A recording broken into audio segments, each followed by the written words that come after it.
Well, I know you'll be touching on a lot of the topics that you first talked about during your presentation 10 years ago at the very first National Strip-Tillage Conference.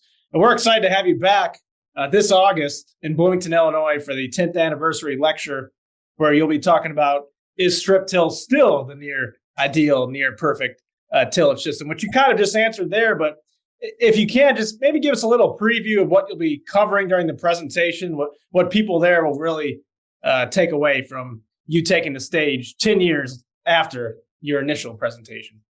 I think a couple of things have changed significantly. Number one has been the fact that a larger fraction of the strip-till producers are now regularly putting banded fertilizer down at the same time.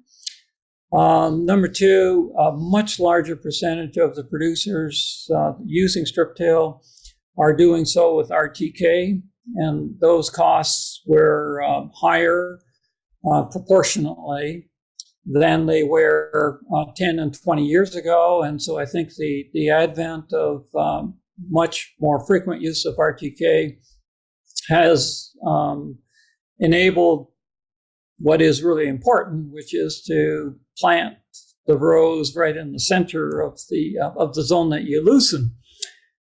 Another thing that's happened is that on a crop like corn, our plant populations have gone consistently higher, especially in targeted environments for high yield production systems.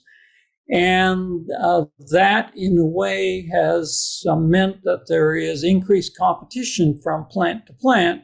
And that is also the reason why strip-till continues to perform well, because it does a great job of creating a consistent soil physical and soil nutrient environment in the root zone of plants that are closer and closer together. So these plants are in tremendous competition with each other.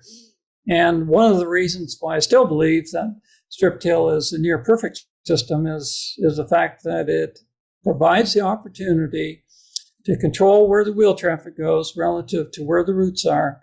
And it provides an opportunity for every plant to compete with equal resources compared to its neighboring plant, because we will not get to higher yields unless we increasingly think about systems where there's no plant left behind.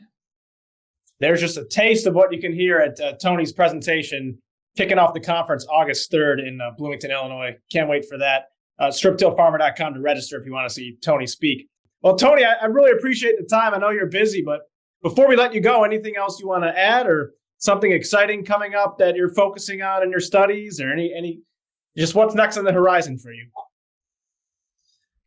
Well, what's next on the horizon is retirement. And so what does that mean for me? I'm still trying to figure that out. But one of the things I will clue you into is that I love farming. And so perhaps this is the time for me to focus with family members on doing something in much larger fields than the smaller plots that I have traditionally done research on.